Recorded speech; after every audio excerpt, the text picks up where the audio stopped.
Então, no outro vídeo, a gente falou um pouco sobre os mecanismos de resposta inflamatória, principalmente no processo de inflamação aguda.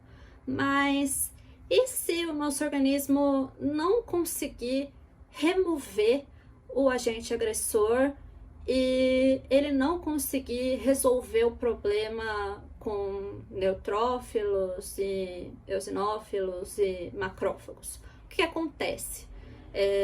A gente deixa lá, a gente esquece, a gente, sei lá, desiste e vai dormir, tipo, depois do 8º vídeo do EAD? Talvez, mas não.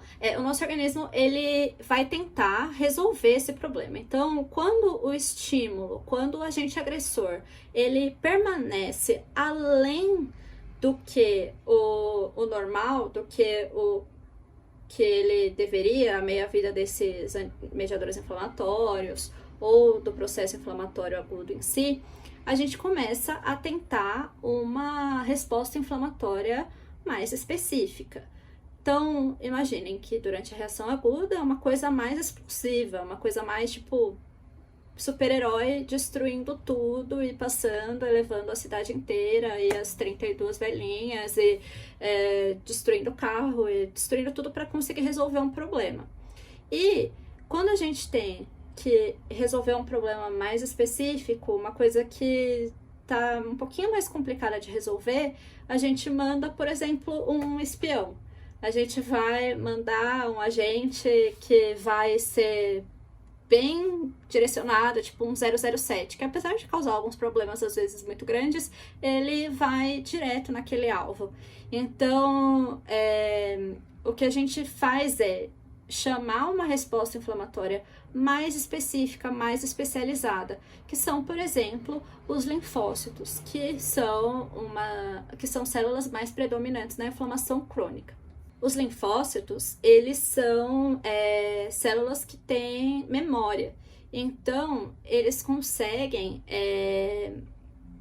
reconhecer antígenos tanto do próprio organismo, quanto antígenos exógenos. Eles conseguem diferenciar esses dois. Então, tudo isso é controlado, lembra da imunologia? Pelos processos de tolerância central e periférica, que selecionam os linfócitos que têm capacidade de atuar bem, de reconhecer os antígenos exógenos e atacar esses antígenos, e excluir e eliminar linfócitos que reconhecem ou o próprio tecido ou o antígeno próprio como exógeno e ataca, ou que não consegue reconhecer ninguém.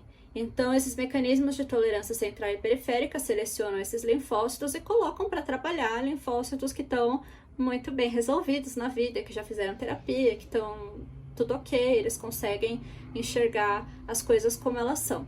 E aí, nesse processo de identificar o alvo e de conseguir coordenar uma resposta inflamatória mais específica, a gente tem a inflamação crônica.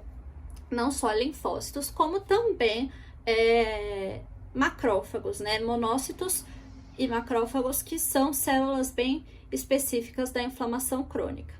Então, o que acontece? A inflamação crônica, ela vai durar mais tempo e, apesar de ser uma resposta mais específica, ela vai aumentar a quantidade de células naquela região, então é uma resposta inflamatória com maior nível de celularidade, e também isso vai causar um aumento do dano daquele tecido, porque é uma exposição mais prolongada a mediadores inflamatórios, a todas essas células, causando esse dano tecidual. Então, o nosso organismo, ele vai ficar tentando iniciar processos de reparo que vão acabar coexistindo com o processo inflamatório. Mas, normalmente, quando a gente tem esses processos de reparo durante a inflamação crônica, eles são processos mais fibróticos. Eles tentam só resolver o problema do dano tecidual, mas eles não conseguem restaurar a função daquele tecido, já que esse dano ele é mais cíclico, ele é mais permanente, ele demora mais para ser resolvido. Então, nesses casos de inflamação, a gente não vai ver tanta alteração vascular, a gente não vai ver os sinais cardinais da inflamação, que vocês já devem ter visto ou no roteiro ou nas aulas de patologia geral, que é calor, rubor, tumor, dor e perda de função, mas a gente vai ter algumas alterações mais específicas, como, por exemplo, a fibrose ou uma proliferação de pequenos vasos, a gente vai ter uma angiogênese para tentar fazer com que aquele tecido volte a funcionar de alguma maneira, ou que pelo menos ele volte a um estado mais inerte, não tão danoso. Um outro processo inflamatório crônico que também pode acontecer é a formação de granulomas, que ocorrem principalmente quando o organismo ele tenta se organizar para remover um agente agressor mais difícil de resolver. Então, nessa tentativa de conter um agente agressor difícil de eliminar, como por exemplo na tuberculose, os macrófagos e linfócitos T residentes dessa área infectada vão começar a secretar citocinas e quimiocinas que sejam capazes de destruir o Mycobacterium tuberculosis, tanto pela iniciação de reações com efeito bactericida, como pelo recrutamento e ativação de macrófagos, que, para conseguir fagocitar o bacilo da tuberculose, se fundem em uma célula gigante multinucleada. Além dessas células gigantes, os macrófagos também sofrem maturação para se tornarem células epitelioides, que vão acabar ocupando a porção central desse granuloma. E no caso da tuberculose, vão circundar uma área de necrose caseosa. Então, finalmente, na periferia desse granuloma, a gente vai conseguir observar linfócitos T, que são parte dessa resposta de hipersensibilidade tardia e estão ali para modular a atividade dos macrófagos. Então é isso. Era o que eu queria falar sobre inflamação aguda e crônica, e eu espero vocês no próximo módulo.